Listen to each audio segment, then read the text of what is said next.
É impossível que um filho perdoe pai e mãe. Na lei da hierarquia, um pai e uma mãe são sempre maiores do que os filhos.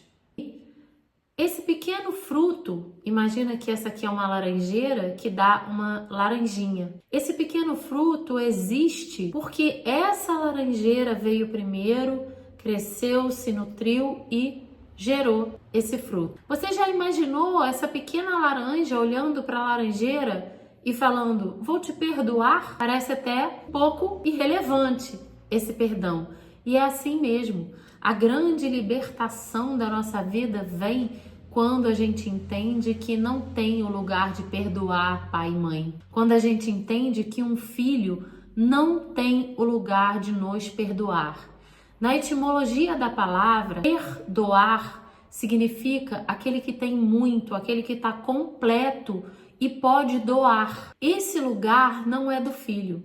Na lei da hierarquia, o grande, o maior, são os pais. Os filhos são menores e pequenos. Eles receberam a vida. E a vida, ela é infinitamente maior do que o que faltou nas condições da vida.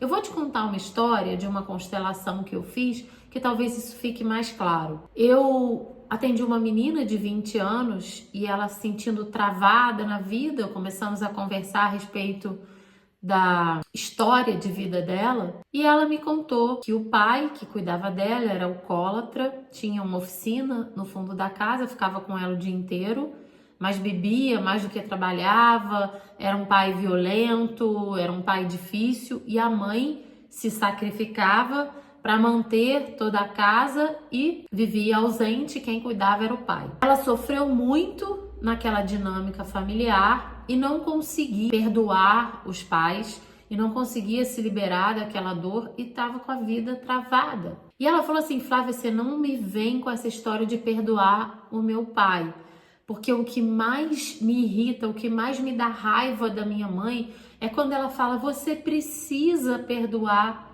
o seu pai. Por quê? Essa menina, ela já sofreu tanto nessa dinâmica familiar que além de ter sofrido, carregar tantas dores, ela ainda precisa ser elevada o suficiente para perdoar o pai. Ela vai viver a vida toda tentando e não vai conseguir porque ela é pequena. Ela não tem para doar para esse pai. Ela tem para doar quando ela cresce e segue a própria vida. Ela tem para doar para os filhos, para as obras, para os serviços dela na vida. Mas para cá, ela não tem esse lugar. E aí, quando ela carrega todo o peso das faltas do pai, das faltas da mãe, ela fica aqui presa, travada. Como a gente trabalha isso então? Como a gente olha para essa dinâmica? Eu não tô falando em nenhum momento que não é para você, mãe, não reconhecer os seus erros, que não é para você, mãe, se aprimorar, melhorar, olhar as suas imperfeições. Nós somos humanas, erramos e é muito elevado reconhecer isso. Talvez seja o mais elevado que nós possamos fazer para o nosso filho, reconhecer nossa humanidade, mas a gente não precisa pedir perdão. Como é que a gente faz então para não tirar o filho do lugar, para não nos tirar de lugar? Começando com as nossas raízes. Quando nós olhamos para os nossos pais e falamos assim, queridos pais, eu deixo com vocês o peso das faltas de vocês. Não era sobre mim. Vocês não tinham para vocês e muito menos para mim. Então hoje, queridos pais, eu devolvo para vocês a falta, tudo aquilo que vocês não puderam me dar, todas as minhas cobranças e expectativas, eu devolvo para vocês esse peso.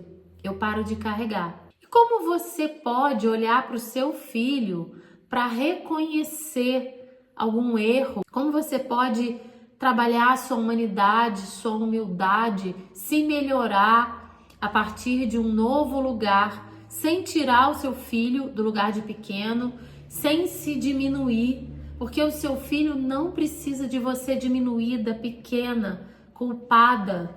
O seu filho precisa de uma mãe forte confiante, que sabe o que faz, que sabe o que autoriza ou o que limita na vida dele. Então, se você percebe que você cometeu algum erro, algum equívoco, como você pode fazer para que não haja a inversão na hierarquia? Você pode falar assim: querido filho, eu sinto muito pela forma como eu agi. Deixe o peso das minhas faltas comigo. Agora que eu reconheci, eu posso encontrar uma forma de reparar. Olha a diferença.